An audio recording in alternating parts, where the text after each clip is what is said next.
नमस्कार मित्रांनो. उपाशी राहिलात तरी चालेल, परंतु आपल्या मुलांच्या हातात या गोष्टी चुकूनही देऊ नका.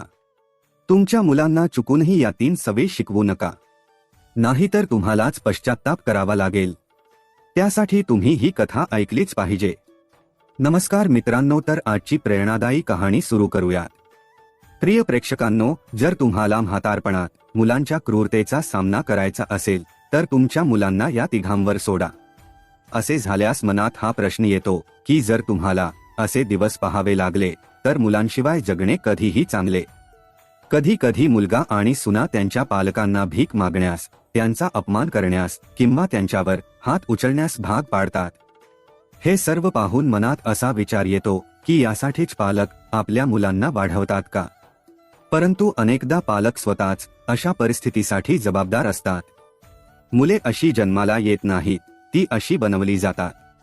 आज आपण अशीच एक कहाणी ऐकणार आहोत जी तुम्हाला विचार करायला भाग तुम्हाला पाडेल. ही एका नालायक मुलाची कहाणी आहे, जी ऐकल्यानंतर तुम्ही स्वतः यातून काहीतरी नक्कीच शिकाल. तर मित्रांनो, कोणताही विलंब न करता आजची प्रेरणादायी कहाणी सुरू करूया. मित्रांनो, एका शहरात नारायण नावाचे एक गृहस्थ राहत होते. ते एका छोट्या दर्जाच्या सरकारी नोकरीत होते. त्यांच्या पत्नीचे नाव कमला होते. कमला तिच्या पतीचा खूप आदर करायची आणि त्यांच्या उत्पन्नानुसार घर सांभाळायची. त्यांना 2 मुले होती, एक मुलगा आणि एक मुलगी. त्यांच्या मुलीचे लग्न झाले होते आणि त्यांचा मुलगा प्रताप हा त्यांच्या स्वप्नांचा केंद्रबिंदू होता. नारायण आणि कमला यांनी प्रतापच्या शिक्षणात कोणतीही कसरत सोडली नाही. त्यांनी त्याला सर्वोत्तम शाळा आणि महाविद्यालयांमध्ये प्रवेश दिला. इंटरमिजिएट नंतर प्रताप पुढील शिक्षणासाठी दुसऱ्या शहरात गेला.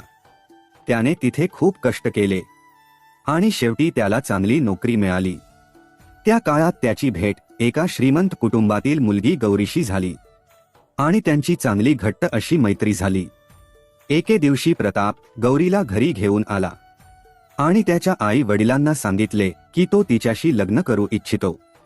प्रतापच्या आनंदाला सहमती देऊन नारायण आणि कमला यांनी प्रताप आणि गौरी या दोघांचेही लग्न लावून दिले. गौरी सुशिक्षित आणि आकर्षक होती आणि घरात तिच्या आगमनाने नारायण आणि कमला खूप आनंदी होते. सुरुवातीला सगळे काही सामान्य होते, पण हळूहळू मुलगा आणि सुनेच्या वागण्यात बदल होऊ लागला. गौरी एका श्रीमंत कुटुंबातील मुलगी होती आणि तिला स्वतंत्र जीवन जगण्याची सवय होती. तिला तिच्या सासरच्यांच्या छोट्या छोट्या गोष्टींवर तिची चिडचिड होऊ लागली. ती या गोष्टींबद्दल प्रतापकडे तक्रार करायची.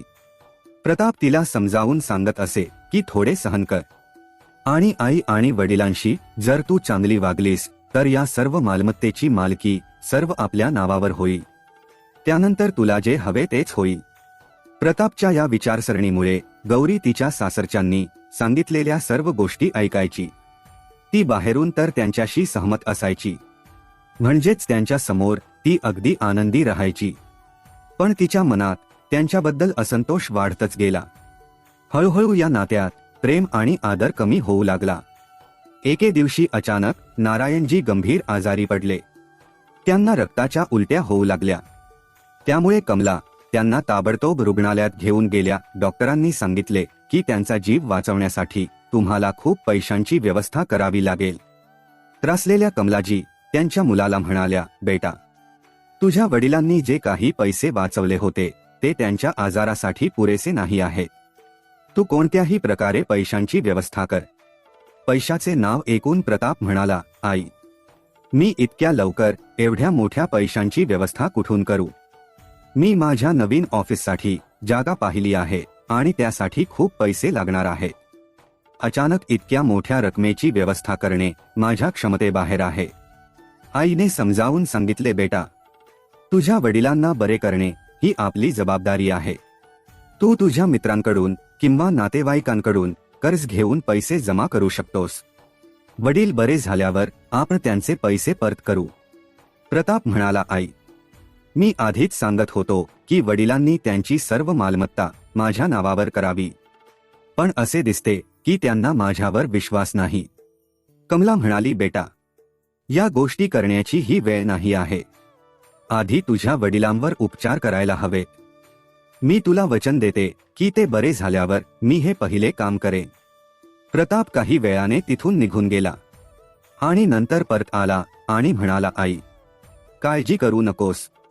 पैशांची व्यवस्था झाली आहे. पण मी हे पैसे 1 महिन्यात परत करेन या अटीवर घेतले आहे.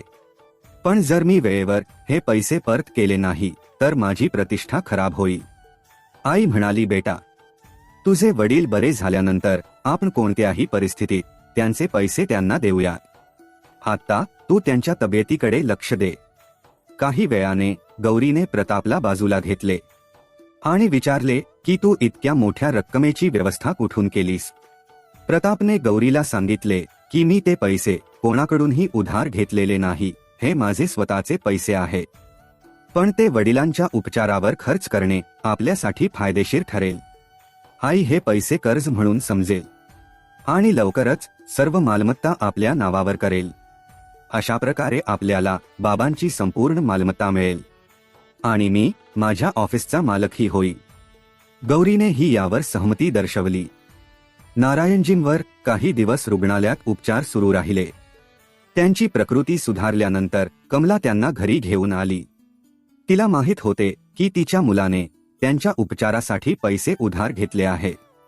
म्हणून एके दिवशी कमला नारायणला म्हणाली की तुमच्या आजारपणात आपल्या मुलावर खूप कर्ज झाले आहे.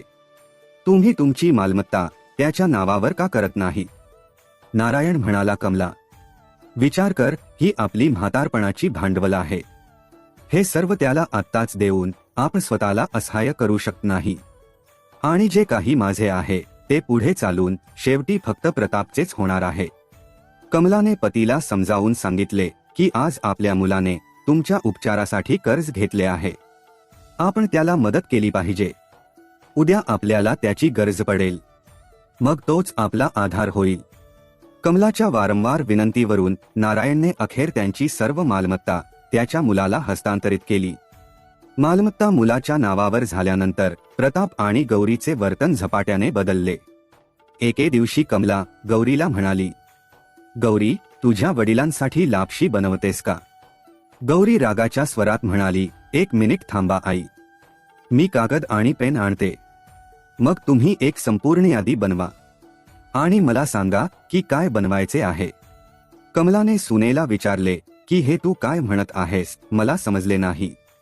गौरी स्पष्टपणे रागाने म्हणाली, जर बाबांना लापशी हवी असेल तर तुम्ही ते स्वतःच्या हातांनी का बनवू शकत नाही? तुम्हाला प्रत्येक वेळी मला हे का सांगावे लागते? असे म्हणून गौरी तिच्या खोलीत गेली. कमला तिच्या पती नारायणला म्हणाली, असे दिसते की सून दिवसभराच्या कामाने थकली आहे, म्हणूनच ती इतकी रागावली आहे बहुतेक. तुम्ही काळजी करू नका, तिचा राग शांत होताच ती येऊन तुमची माफी मागेल. कमला म्हणाली, आज मी स्वतः तुमच्यासाठी लापशी बनवते. असे म्हणत कमलाने लापशी बनवली आणि तिच्या नवऱ्याला खायला दिली. कमलाला सुनेने असे का म्हटले ते समजले होते, पण तिला हे तिच्या नवऱ्याला सांगायचे नव्हते. दुसऱ्या दिवशी कमलाने नारायणला विचारले, आज मी तुमच्यासाठी काही खायला काय बनवू? नारायण म्हणाला, तू का बनवत आहेस, आपली सून आहे ना. कमला म्हणाली, सून सकाळपासून खूप काम करते, मला वाटले की मी तिला पुन्हा पुन्हा का त्रास देऊ. मीही इतके काम तर करूच शकते. काल सुनेच्या फटकारामुळे कमला हे सर्व स्वतः करण्याचा प्रयत्न करत होती, परंतु हे नारायणला समजले होते आणि तो म्हणाला की तू जे बनवशील ते मी खाईन. यानंतर कमला स्वयंपाक घरात गेली, पण तिथे पोहोचल्यानंतर तिला धक्का बसला. तिने पाहिले की स्वयंपाकघर बंद आहे. कमलाने विचार केला की आजपर्यंत स्वयंपाकघर कधीच बंद नव्हते आणि हे काय झाले. कमलाने गौरीला फोन केला. गौरीने पटकन उत्तर दिले, आई, तुम्ही इतके ओरडत का आहात? कमलाने विचारले, आजपर्यंत स्वयंपाकघर आणि पूजा खोली कधीही बंद नव्हती आणि हे आज असे काय झाले? गौरी म्हणाली की आता ते कुलूप लावणे आवश्यक झाले आहे, कारण या घरात सत उपाशी राहणारे भुकेले प्राणी राहतात. आता हे घर मंदिराचे कोठार नाही जिथे वारंवार अन्न दिले जाईल, म्हणूनच मी ते कुलूप लावले आहे. कमला म्हणाली, आता आम्ही तुमच्या दृष्टीने प्राणी झालो आहोत का? गौरी म्हणाली, मी तुमच्या भुकेला कंटाळली आहे. आता मी ठरवेन की तुम्हाला कधी आणि कोणते अन्न मिळेल. गौरीचे हे शब्द ऐकून कमलाचे रक्त खवळले. ती म्हणाली, आम्हाला प्राणी म्हणण्याची आणि आमच्या अन्नाचा हिशोब ठेवण्याची तुझी हिंमत कशी झाली? हे घर आमचे आहे आणि आम्ही इतके गरीब नाही की आम्ही मोजून आणि तोलून अन्न खातो. जेव्हा प्रतापला हे कळेल तेव्हा तो तुला योग्य धडा शिकवेल. गौरी म्हणाली, मला तुमच्या धमक्यांची भीती वाटत नाही आणि हे प्रतापला सर्व काही माहीत आहे, म्हणूनच त्याने तुमची सर्व मालमत्ता त्याच्या नावावर केली आहे. आता तुम्ही लोक आमच्या ताब्यात आहात आणि हो, आता तुम्हाला या घरात मोफत जेवण मिळणार नाही. बाबा आजारी आहे पण तुम्ही निरोगी आहात. आता तुम्हालाच घरातील सर्व कामे करावी लागतील, नाहीतर तुम्हाला हाकलून लावायला आम्हाला वेळ लागणार नाही. तिच्या सुनेकडून असे बोलणे ऐकून कमला शांतपणे तिच्या खोलीत गेली. तिचे डोळे अश्रूंनी भरले होते. हे पाहून नारायण म्हणाला, कमला, हेच कारण आहे की मी प्रतापला मालमत्ता हस्तांतरित करू इच्छित नव्हतो. मला माहित होते की आपले हात रिकामे होताच हे लोक आपल्याला लाथ मारतील. मी तुझ्या सांगण्यावरून सर्व काही त्यांच्या नावावर हस्तांतरित केले, पण तुला असे वाटले नव्हते की ते इतके खालच्या पातळीवर जातील. आता जर तुला या घरात राहायचे असेल तर सर्व काम स्वतः कर, नाहीतर आपल्याला बाहेर फेकले जाईल. कमला म्हणाली, काळजी करू नका, मी माझा मुलगा आल्यावर त्याला सर्व काही सांगेन. रात्री प्रताप घरी आला तेव्हा कमलाने त्याला रडत रडत संपूर्ण कहाणी सांगितली. कमला म्हणाली, बेटा, आम्ही या घराचे प्राणी आहोत का की तुझी बायको गौरी आम्हाला असे म्हणते? आजपर्यंत आपले स्वयंपाक घर कधीच बंद नव्हते, पण आज गौरीने स्वयंपाक घर बंद केले. आम्ही तुझे आई वडील आहोत की कोणते नोकर आहोत? प्रताप म्हणाला, आई, तू कोणत्या युगात राहतेस? आजच्या काळात वडील मोठे नाही, भाऊ नाही, कोणीही नाही. सर्वात मोठी गोष्ट म्हणजे पैसा. तुला वाटते का की मी आणि माझी बायको आयुष्यभर तुमची सेवा करू? आजपासून जो कोणी माझ्या पत्नीबद्दल काहीही बोलले तर ते मला आवडणार नाही. तुम्हाला तिच्या म्हणण्यानुसार वागावे लागेल, नाहीतर परिणाम वाईट होतील. कमलाला आशा होती की तिचा मुलगा तिचे ऐकेल, पण इथे सर्व उलटेच घडले. मुलाचे बोलणे ऐकून कमलाच्या तोंडातून एकही शब्द बाहेर पडला नाही. तिच्या डोळ्यातून फक्त अश्रू वाहत होते. इथे सून आणि मुलाचे वागणे दिवसेंदिवस बिघडत चालले. गौरी पूर्वी स्वयंपाक घराला कुलूप लावत असे, पण आता तिने त्यांचे जेवणही कमी केले. हळूहळू ती त्यांना शेळे अन्न देऊ लागली. आधीच आजारी असलेले नारायण शेळे अन्न खाल्ल्याने आणखी कमकुवत झाले. दुसरीकडे कमला दिवसभर घरकाम करत असे आणि त्याशिवाय तिला ताजे आणि पुरेसे अन्नही दिले जात नव्हते. हळूहळू तिची तब्येत बिघडू लागली आणि तिला अशक्तपणामुळे चक्कर येऊ लागली. एके दिवशी कमला काम करताना थकली आणि झोपी गेली. नारायणला माहित होते की कमलाला घरातील सर्व कामे करावी लागतात आणि तिला खायला पुरेसे अन्नही मिळत नाही. नारायण त्याच्या सुनेला म्हणाला, सुनबाई, आज रात्री मला जेवण देऊ नकोस. ती खूप कमकुवत झाली आहे. तिला आधी चांगले काहीतरी खायला दे. गौरी कठोर स्वरात म्हणाली, बाबा, जर तुम्ही असे म्हणत असाल तर मी ते करेन, पण नंतर असे म्हणू नका की मी कमकुवत होत आहे. तरीही तुम्ही दोघेही असे वागता की मी तुम्हाला उपाशी ठेवते. तुम्ही कोणतेही काम करत नाही, तुम्ही फक्त जेवण करत राहता. हळूहळू संध्याकाळ झाली आणि कमला जेवायला गेली. तेव्हा तिने पाहिले की आज तिच्या ताटात 2 वाट्या डाळ आणि 2 भाकरी होत्या. हे पाहून ती आश्चर्यचकित झाली आणि विचार करू लागली की सहसा गौरी तिला 1 भाकरी आणि 1 वाटी डाळ देत असे, पण आज इतके जेवण का वाढले? तिने गौरीला विचारले की आज माझ्या ताटात इतके जेवण का होते? गौरी म्हणाली, दिले आहे ते खा, नाहीतर तुम्हाला हेही मिळणार नाही. त्या दिवशी कमलाने खूप दिवसांनी पोटभर जेवण केले, पण तिला माहित नव्हते की तिने तिच्या नवऱ्याच्या जेवणाचा वाटाही खाल्ला आहे. आणि जेवणानंतर ती झोपी गेली. तिला तिच्या पतीला गौरीच्या वागण्याबद्दल सांगायचे होते, पण जेव्हा ती त्यांच्या खोलीत पोहोचली तेव्हा तिने पाहिले की नारायण झोपला होता. तिला वाटले की ती त्यांच्याशी बोलेल.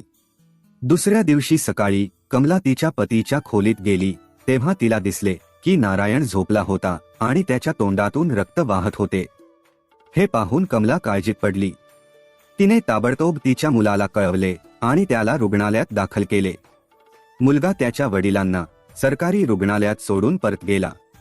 डॉक्टरांनी सांगितले की जर त्यांना वेळेवर रक्त दिले नाही तर त्यांचे जगणे अवघड आहे. पैसे जवळ नसल्याने कमला काळजी करू लागली. खूप विचार करून शेवटी ती तिच्या मुलाच्या ऑफिसमध्ये पोहोचली. ऑफिस बाहेर बसून तिच्या मुलाची वाट पाहत होती. वाट पाहून पाहून ती खूप थकली.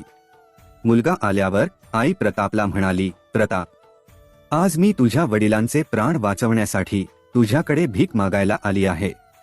जर तुला शक्य असेल तर कृपया मदत कर. ते आजाराशी झुंज देत आहेत. असे म्हणत कमलाने प्रतापच्या पाया पडून विनवणी केली की बेटा, यावेळी कृपया मला मदत कर. मी माझ्या रक्ताचा प्रत्येक थेंब सांडून तुझे ऋण फेडे. जर तुझ्या वडिलांचे प्राण थोडे रक्त देऊन वाचवता येत असेल तर त्यांना वाचव. तू माझ्याशी बोलला होतास आणि आता तू मला एकटे सोडत आहेस. त्याने आईच्या चेहऱ्यावर 10 रुपयांच्या नोटांचा गठ्ठा फेकला आणि म्हणाला, माझ्याकडे यापेक्षा जास्त काही नाही. असे म्हणत तो तिथून निघून गेला. तिथे उपस्थित असलेला सुरक्षारक्षक हे सर्व पाहत होता. कमलाजींची अवस्था पाहून त्याला वाईट वाटले आणि त्याच्या डोळ्यातून अश्रू वाहू लागले. तो पुढे गेला आणि कमलाजींना उचलून घेतले. तिला पाणी प्यायला दिले आणि विचारले, आई, प्रताप सर खरोखर तुमचा मुलगा आहे का? कमलाजींनी त्याला तिची संपूर्ण कहाणी सांगितली. तिची वेदनादायक कहाणी ऐकून त्या गार्डचे हृदय हादरले. त्याने तिचे सांत्वन केले आणि तिचे हात हातात घेऊन म्हणाला, आई, काळजी करू नका. सगळे काही ठीक होईल. असे समजा की मी तुझा मुलगा आहे. सांग, मी तुझ्यासाठी काय करू शकतो? जर बाबांना रक्ताची गरज असेल तर मी माझे रक्तदान करण्यास तयार आहे. थोड्या वेळाने प्रताप आपली मीटिंग संपवून बाहेर आला. तेव्हा त्याला त्याची आई तिथे बसलेली दिसली आणि हे पाहून तो रागावला. त्याने आईचा हात धरला आणि तिला तिथून ओढू लागला. तो मनात विचार करत होता की या वृद्ध महिलेला येथून काढून टाकावे लागेल. नाहीतर जर तिने सभेतील पाहुण्यांसमोर काही म्हटले तर माझा अपमान होईल. तो त्याच्या आईला ओढत असतानाच मागून गार्ड आला आणि त्याने प्रतापच्या गालावर जोरदार थाप मारली. हे पाहून ऑफिसमध्ये काम करणारे सर्व कर्मचारी बाहेर आले. गार्डने कमलाजीच्या पायाला स्पर्श केला आणि म्हणाला, आई, माझ्या पायाजवळ पडून मला पापाचा एक भाग बनवू नका. मी माझी नोकरी सोडली. तुम्ही माझी काळजी करू नका. तुम्ही सकाळपासून इथे रडत बसला आहात. आधी मी तुमच्यासाठी जेवणाची व्यवस्था करतो. कमलाजींच्या डोळ्यात अश्रू होते. जणू काही त्यांना त्यांचा खरा मुलगा सापडला आहे असे वाटत होते. अनोळखी असूनही गार्डने नारायणजींचे प्राण वाचवले, तर त्यांचाच मुलगा प्रतापने त्यांना भिकारी म्हणत घराबाहेर काढले होते. थोड्या वेळाने गार्ड जेवण आणण्यासाठी गेला आणि डॉक्टर त्यांच्या केबिनमधून बाहेर आले. त्यांनी कमलाजींना सांगितले, आई, आम्हाला वाईट वाटते की आम्ही तुमच्या पतीला वाचवू शकलो नाही. जर 2 तास आधी रक्ताची व्यवस्था केली असती तर कदाचित त्यांचे प्राण वाचू शकले असते. हे ऐकून कमलाजींना असे वाटले की कोणीतरी त्यांना खूप मोठा धक्का दिला आहे. जेव्हा ते आत गेले तेव्हा त्यांना दिसले की नारायणजी अगदी शांत पडलेले होते. कमलाजींचे डोळे पूर्णपणे कोरडे झाले होते. त्या दगडाच्या पुतळ्यासारख्या आपल्या पतीजवळ बसल्या होत्या. त्याच वेळी त्यांच्या मुलीचा म्हणजेच गौरीचा फोन आला. कमलाजींनी फोन उचलला आणि त्यांच्या मुलीला म्हणाल्या, बेटा, तुझे वडील आता या जगात नाहीत. माझ्या मृत्यूपूर्वी ते गेले. हे एक प्रकारे बरे झाले. जर मी आधी मेले असते तर माझ्या आत्म्याला शांती मिळाली नसती. सुमन म्हणाली, आई, तू हे काय बोलत आहेस? बाबा खरंच गेले आहे. काल रात्री ते मला सांगत होते की बेटा, तुझ्या आईची काळजी घे. मुलगी म्हणाली, आई, मी लवकरच तिथे पोहोचते. मित्रांनो, संध्याकाळपर्यंत नारायण यांचे अंतिम संस्कार झाले. मुलगी परदेशात राहत होती म्हणून ती त्या दिवशी येऊ शकली नाही. पण नंतर आईचे सांत्वन करून ती तिच्या घरी परतली. जेव्हा गौरीला कळले की तिची नणंद सुमन दुसऱ्या दिवशी येत आहे, तेव्हा तिने तिचे पती प्रताप यांना सांगितले की मला माहित नाही की जेव्हा ती येईल आणि बाबांना आपल्यामुळे जीव गमवावा लागला तेव्हा ती काय करेल. प्रताप म्हणाला, पण तिला कोण सांगेल की बाबा आपल्यामुळे मरण पावले. गौरी म्हणाली की तुमची आई त्यांना नक्कीच सांगेल. प्रताप म्हणाला, काळजी करू नकोस, मी या म्हाताऱ्या बाईला त्याच म्हाताऱ्याकडे पाठवतो. आपण याची व्यवस्था आजच करूया. मग आपल्याला कोणाचीही भीती बाळगण्याची गरज नाही. जर कोणी विचारले तर आपण त्यांना सांगू की आईचाही वडिलांच्या दुःखामुळे मृत्यू झाला. दोघांनी मिळून कमलाजींना मारण्याचा धोकादायक कट रचला. त्यांना वाटले की ते तिच्या जेवणामध्ये विष मिसळून तिला खायला घालतील, मग ती ही जाईल. गौरीने खीर बनवली आणि ती त्याच्या आईला खायला देण्यासाठी त्यांच्या खोलीत गेली. पण तिला माहित नव्हते की कमलाने आधीच सांगितले होते की ती उद्या येईल आणि सुमन आजच येईल. मुलीकडे घराची चावी होती जी तिच्या वडिलांनी तिला दिली होती, जेणेकरून ती कधीही घरी येऊ शकेल. मग मुलगी घरी आली आणि तिने त्यांचे संपूर्ण संभाषण ऐकले आणि ते माझ्या फोनवर रेकॉर्ड केले. यानंतर मुलीने दार उघडले आणि आत गेली आणि गौरीच्या गालावर जोरात थाप मारली आणि म्हणाली की आता मला समजले की माझे वडील मेले नाही तर तुम्ही त्यांना मारले आहे आणि आता तू माझ्या आईलाही मारणार होतास. मुलगी अचानक आल्याने दोघेही घाबरले. मुलीने ताबडतोब पोलिसांना बोलावून त्यांना अटक केली आणि दोघांनीही त्यांनी व्यवस्था केलेली सर्व मालमत्ता त्यांच्याकडून काढून घेतली. पोलिसांना पाहून गौरी आणि प्रताप भीतीने थरथर कापू लागले आणि कमलाजींच्या पाया पडून माफी मागू लागले. पण कमलाजींनी त्यांना माफ केले नाही. पोलिसांनी त्यांना पकडले आणि तुरुंगात पाठवले. कमलाजींनी त्यांची सर्व मालमत्ता त्यांच्या मुलीला आणि नारायण यांचे रक्त देऊन प्राण वाचवण्याचा प्रयत्न करणाऱ्या रक्षकाला हस्तांतरित केली. जरी त्यांना वाचवता आले नाही, मुलीनेही त्या रक्षकाला आपला भाऊ म्हणून स्वीकारले. मित्रांनो, या कथेतून आपल्याला 3 महत्त्वाच्या गोष्टी शिकायला हव्यात. एक म्हणजे आयुष्यात आपण कधीही आपले हात रिकामे सोडू नये, कारण जेव्हा आपले हात रिकामे असतात तेव्हा आपल्याला आपल्याच लोकांकडून नाकारले जाते. दुसरे म्हणजे मुलांना बालपणापासून इतके दूर ठेवू नये की ते आपल्यापासून दूर जातील, कारण नाती आसक्तीवर आधारित असतात. जर आसक्ती असेल तर नाती असतात, अन्यथा काहीही नाही. तिसरे म्हणजे इंग्रजी शाळांमध्ये मुलांना शिकवण्यासोबतच आपण त्यांना आपली संस्कृती आणि मूल्ये देखील शिकवली पाहिजे. जर ते त्यांची संस्कृती शिकले नाहीत तर ते परदेशी संस्कृती स्वीकारतील. जर तुम्ही लहानपणापासूनच तुमचे संस्कार शिकले असतील तर तुम्ही तुमच्या कर्तव्यापासून आणि धर्मापासून कधीही दूर जाऊ शकत नाही. श्रोत्यांनो, या कथेबद्दल तुमचे काय मत आहे? ही कथा तुम्हाला नक्कीच आवडली असेल आणि तुम्हाला आध्यात्मिक प्रेरणा मिळाली असेल. कृपया तुमचे मौल्यवान मत कमेंट बॉक्समध्ये कळवा. आम्हाला आशा आहे की ही कथा आवडली असेल तर लाईक आणि सबस्क्राईब चॅनेल नक्की करा. श्री स्वामी समर्थ.